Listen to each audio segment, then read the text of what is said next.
welcome to another edition of the Comic Anthologist. And if you're tuning in for the first time, hit that subscribe button. And also if you're hitting that bell, if you want to hear about any kind of, new things that we present here and there, or just to let us know that you like it, please hit that bell. And also, if you have any kind of questions or any comments or anything that you want to talk about, please hit us up at thecomicanthologist@gmail.com. And even if we have some of our information incorrect or whatever, we'd love to hear feedback. It's like saying, okay, well, according to such and such, but just in case. Any case, we are going to talk about Captain America, but it's not the Captain America Steve Rogers that we're talking about. We're talking about Isiah Bradley. And this came from the limited series, which was issues from 1 to 7, and it was called Truth. Right. Red, White, and Black. And this is where they did a variation Soldier program in which they did it more so like the Tuskegee Syphillis Experiment, which I will get to shortly. Okay, and it was written by Robert Morales. Okay, and the backstory behind the story was basically this. After Captain America had sacrificed his life and got thrown into the Arctic or into the ice years ago, and Bucky came up missing during a mission during World War II against the Red Skull, the government wanted to replicate the Super Soldier Serum. And that's the whole thing. When they tried to replicate the Super Soldier Serum, because the original Professor Erkstein, he was killed by a Nazi sympathizer or a Nazi spy, and the problem was with that is the doctor kept that formula in his head. He never wrote it down. Exactly. And therefore, you had two other doctors, when they decided to go ahead and try to pick up the pieces of the Super Soldier project, which was a year after they created Captain America, and this was before Pearl Harbor. The problem was this, is that you had U.S., British, and German intelligence scientific community was trying to replicate the whole Super Soldier program. Right. But the only problem was, since Erkstein had taken that secret with him to the grave, it ended up becoming a process where they were testing on African American men. Oh, yeah. Now, this is what happened. At Camp Cathcart, there were 300 soldiers that were picked from different various parts of the country that were basically brought in to be part of this experiment. But it turns out this experiment caused nothing but mutation and eventual death. Now, out of the whole program, when they decided to go ahead and do it, out of the 300, 5 were the known survivors of the program. But out of those 5, only 1 lived to become Captain America, but we'll get to that in just a moment. Let's also mention too, the ones that weren't selected from the 5, they were gunned down by the U.S. government because they wanted to keep the secrecy of the project and keep it out of the public's interests. And basically, they sent all the families of all those African American men and the commanding officer, they were all slaughtered, just sent them letters to let them know that they all died in battle, which was not the case, and it was definitely not the truth. But they wanted to keep it hidden and covered up, just so that for the fact that they even went to go slaughter all those African American soldiers at the time, which, of course, when I read the book, I was just like, where are they going with this? And I was incensed by it, but I was like, okay, I wanted to read how the rest of the story is going to play out. Exactly. So that's one of the reasons why I said it was almost an allegory to what was going on at that time, which was the Tuskegee Syphilis Experiment. Right. And it was at that time where a lot of sharecroppers in the South were given, they thought they were given free vaccines. They were they were unknowingly infected with the syphilis virus. And the U.S. government did that as a way to test the long-term effects of what it would do to a man over time, or whatnot. And it slaughtered a lot of black men, and that's basically the reason why they created this story, was an allegory to it. Or a metaphor, or not even so much a metaphor. They alluding to that. They were alluding to it. But the Marvel Comics version of that particular storyline. And that the thing is, Joe Quesada, or a Marvel Comics version of history, per se. Yeah, Marvel Comics version history of creating the new Super Soldier after Captain America, since he disappeared. That was one of those things where they ended up killing all these men, and then on top of that, out of the 5, they all started trying to kill each other because it basically did something with their minds. And only 1 was strong enough to withstand the Super Soldier, the variation of the Super Soldier Serum. Exactly.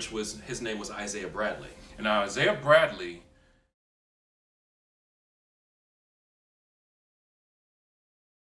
After he turned out to be the last survivor, ended up breaking out of the camp that he was at, and he stole Captain America's outfit, stole a variation of the Captain American outfit and shield, and went to Nazi Germany at that time to go stop another doctor who was working on it at the time. And there were two doctors that were working on it.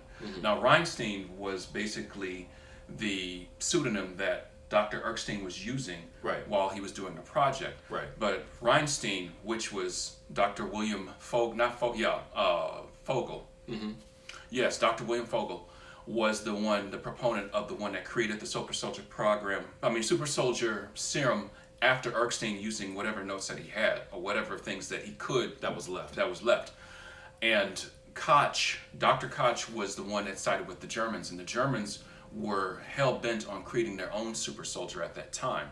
So much so that he went over to the German side to basically experiment on their soldiers.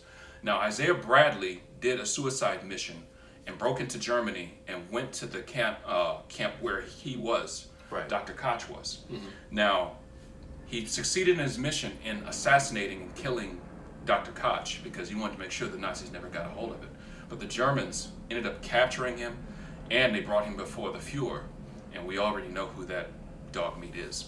And Yeah, pretty basically, he, in the story, was so fascinated by Isiah Bradley that he wanted to basically have him executed, but then reverse engineer his DNA in his bloodstream just so that way they could replicate the super soldier process, and also send body parts of that to the United States to let them know, says, oh no, we're going to create our own super soldiers, and this person is beneath us, but since you did create one with this man, we're going to show you what we feel about him. And that in turn turned into almost a holy hell of a bloody mess, until he was rescued by another set of German allies that came in, broke into the camp, and arrested Isiah Bradley. Now, he ended up going to prison, getting court-martialed and going to prison Right. at Fort Leavenworth in 1943, where he ended up serving the term of his time in the military in prison.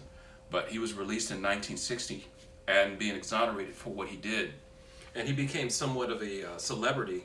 in the Marvel cinematic, in that Marvel universe. And because towards the end of that book, where you see him taking pictures with Muhammad Ali, with Richard Pryor, just numbers. Angela Davis. You had a number of black celebrities at that time who saw him as a hero. But in terms of the urban legend of things, nobody knew that he was Captain America. And the crazy part is since that was a variation of the Super Soldier Serum, his mind slowly went. Yes. So that way, by the time he came out of prison, he still had all his mental facilities, but the older he got, the more his mind became like that of a child, and the only one to take care of him was his wife. And also, too, they experimented on him while he was in prison, trying to replicate and clone his system and clone him to create another version of him. And that person ended up becoming Josiah X.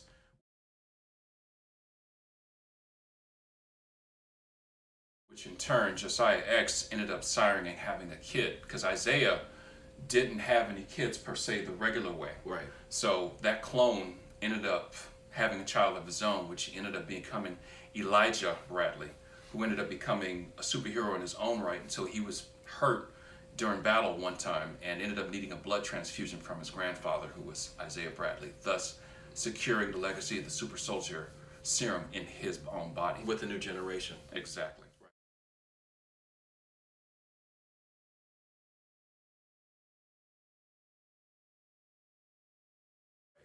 And so, and I believe what was the grandson's name was again? Elijah Bradley. Elijah Bradley. Yeah, he was basically the Super Patriot, or the new version of the Super Patriot, when his character came out, and he became part of a group called the Young Avengers. Exactly. Where they had Iron Lad, they had Akin, Hulkling, Yes. and of course Super Patriot himself. But that's another story for another time. But it was for the simple fact that it was another generation, another person that had the Super Soldier Serum besides Steve Rogers. And Steve Rogers ended up visiting him towards the end of the story, end of that story, and basically showed his respect and admiration for basically taking the sacrifices of the people that had come before him. And Rogers was pissed off when he found out that they experimented on a number of black men in terms of creating the next super soldier, but how many people had died to try to perfect their version of the Super Soldier Serum.